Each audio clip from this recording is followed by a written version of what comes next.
Recently, the news broke of the college admission scandal, roped in Hollywood elite, CEOs, college coaches, major prestigious universities. Basically, this scandal kind of touched on all kinds of different elite here in the United States. And now it's actually sparked a major lawsuit by students who applied at these universities but were denied in favor of these people who were essentially fraudulently getting their kids into these colleges. Joining me now to talk about this is Scott Hardy from topclassactions.com. Scott, thank you for joining me today. You're welcome, Farron. Thanks for your time. So lay this out for us. You know, we're all pretty familiar with the scandal, but this lawsuit, I really like what they're doing here, and they've got a great point. So lay out what the basis of this lawsuit is.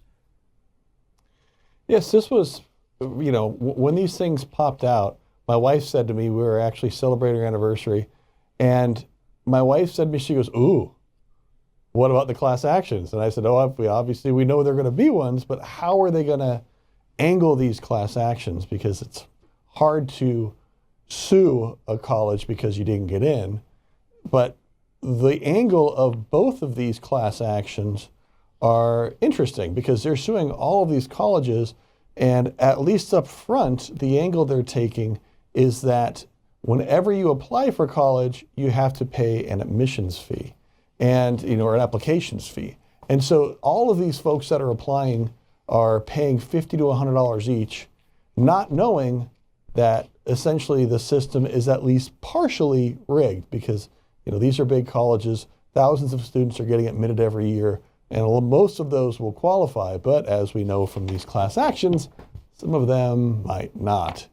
So what these class action plaintiffs are stating is that, one, I paid admissions fees to your college and I didn't get a fair shake. Two, I actually am way super qualified. And that was something that was, of course, annoying to all of us that were watching this scandal unfold, is that you have these kids that are applying for college that one of them even said, well, yeah, I'm just going to college just for the parties and the friends, and these kids are getting other more qualified children or young adults, as the case may be, skipped over. I mean, one of the plaintiffs in this class action, they actually had a 4.2 something or 4.7 GPA due to honors classes they were taking, and they still didn't get accepted into the college, even though they're ridiculously qualified. And so that's what we're seeing from these two class actions. Right, and something people have to remember too is that even if you were to only take all of the top applicants, the people with the best grades, the best test scores, all of that, to any of these colleges, they still can't all get in. The college cannot just accept every single person that has great grades. They do have to make a cutoff somewhere. And that's a good basis on this case is, you had to take somebody who was not qualified, and in their place, somebody who was qualified did not get to go to this school. And as you just pointed out, it was probably somebody who actually really did want to go to this school, who was replaced with somebody who said, hey, I'm just here so I can, go meet some girls and go partying. That is so damaging, not just for the child who gets rejected, but for the overall atmosphere at that university. Somebody who could have really contributed not just to the college, but to society through this better education at this great university has now been denied that for the, I guess we could call him a Brett Kavanaugh wannabe, who says, hey, I like beer, and I think there's some beer at this school. It's very sad for these kids who are rejected, and that is one of the reasons why I absolutely love what they're doing here, at least trying to get their admission fees back, or application fees. Right, exactly. Because we see that the defendants aren't just William Rick Singer, the ringleader who owned the consulting business and helped all these kids prep for college, but the defendants include USC, Stanford, UCLA, University of San Diego, University of Texas at Austin, Wake Forest, Yale, and Georgetown. And when you take a look at the applicants, these kids are saying, hey, if I get a 4.0 average, I'm an accomplished student athlete. I should have a fair shake at getting into any Ivy League college in the world, frankly.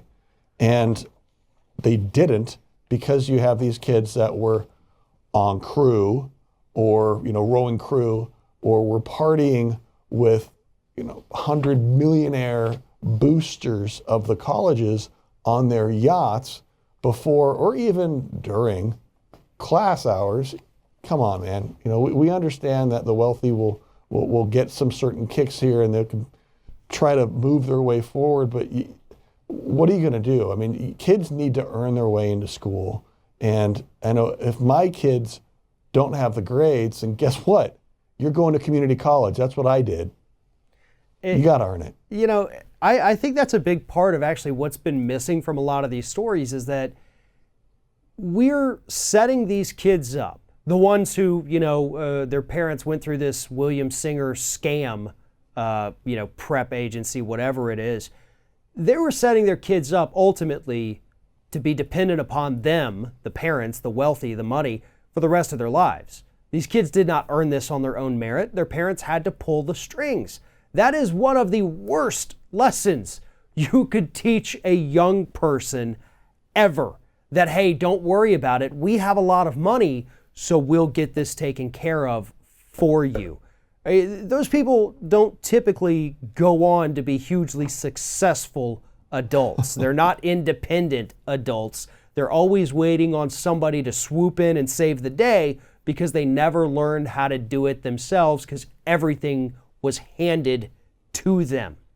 And we have to focus on that. We have to understand that. This isn't just these people committed fraud. This singer guy was committing fraud all over the country. These kids were being set up, some of them unknowingly, some of them knowingly, but they were ultimately being set up for failure for the rest of their lives by going this route. Yeah, I mean, a lot of these kids, they already have, because of their celebrity parents, they've got a YouTube following. They've got an Instagram following. So I'm sure in their minds, they're like, hey, I'm already making it. I'm already working by smiling for the camera. And hey, there's nothing wrong with smiling for the camera and getting paid, right?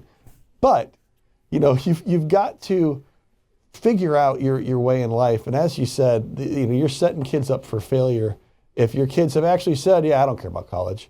Well, you need to go, and I'm making you go, and I'm going to buy your way in just to make sure you get there, even though you have absolutely no desire to do it. That's just, come on.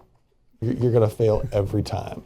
Absolutely. If anybody needs any more information about this, perhaps you, your child, maybe you've applied to one of these colleges with wonderful grades but did not get in, follow the link in the description of this video. Go to topclassactions.com. All the information is right there available for you.